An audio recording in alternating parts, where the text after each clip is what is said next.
Ще мулчирам доматите с едно растение, което се казва катнип, котешка мента, коча билка.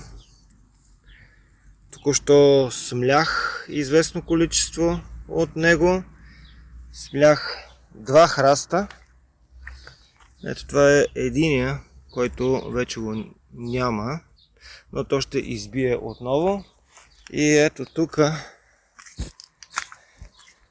беше другия храст. Това е другия, който също съм го изрязал на високо, за да може да тръгне. Ето от тук, от тези прешленчета ще започне да излиза. Ако се ореже ниско долу, това растение няма да избие. Аз за първи път, когато посях, направих тази грешка. Лятото при едно от рязанията го изрязах долу и не иска повече да избие. Затова трябва да се оставят няколко клончета да има и от тук, от пазвичките на клончетата тръгват нови израстъци и растението се възобновява. Въпреки че се твърди, че веднъж като се засади, трудно се отвъжда, но изрязах го додолу и си го отвъдих без да подозирам. Самото растение мирише леко на канабис и е някаква смесица от други миризми. Има и лека миризма на лимон. Много специфична миризма и на мене много ми допада като аромат. Котките идват тук, трият се в него, дъвчат му листата, стебълцата. Направо е голяма атракция за тях. Постоянно, всеки ден по няколко пъти идват и буквално се другират с котешката мента. Той купа беше по-голям, аз започнах вече мулчиране. И сега ще напълня и тази кофа и ще отида да домулчирам. Това са първите домати, които мулчирах. То не е много. Просто идеята ми е да го разсея на още повече места. То дава доста листна маса и мога така да си мулчирам периодично. Доматите прогонва със своята миризма вредители, листни бъшки, черните бъшки, миризливки. За тях още експериментирам. Не мога 100% да твърдя, че наистина ги прогонва. Но миналото лято експериментирах отново с катнип и честно казано миризливките доста бяха намалели. Сега ще видя какво ще се случи. Новото, което е, че го използвам вече и за мулчиране. И ето така около доматите.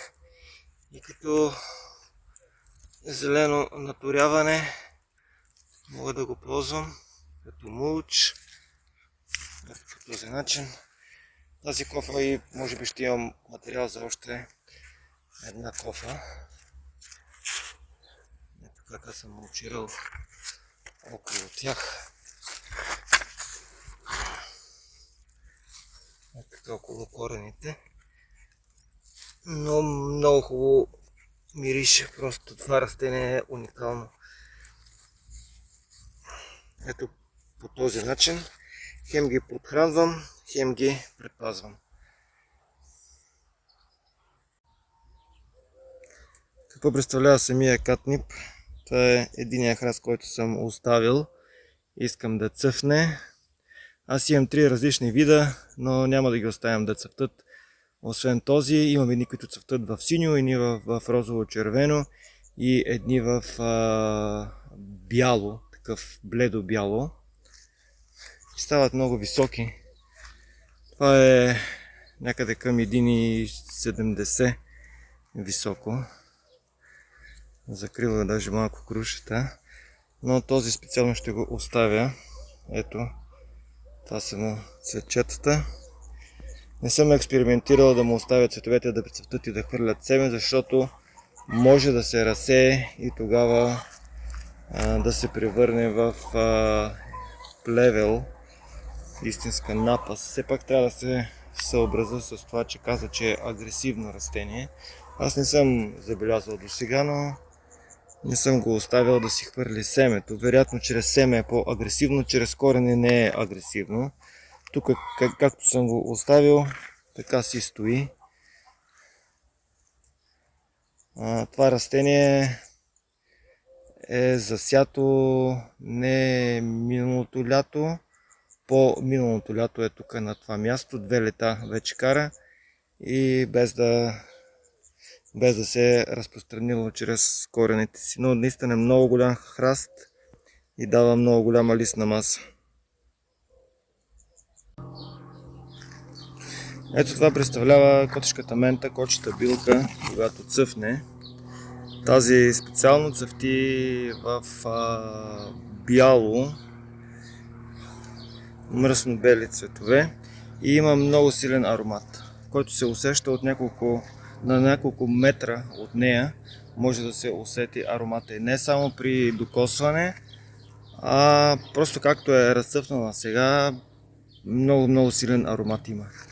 Както ви казах, смес между лек мирис на канабис, на лимон, на салвия, е много специфично растение. Дори наподобява и маточина, един микс от всякото я пипам и много силно мирише.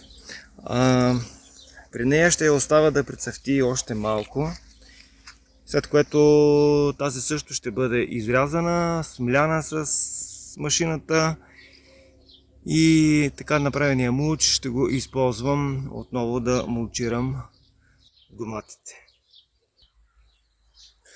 А тук е още един храст котешка мента, коча билка. Този цъфти в розово.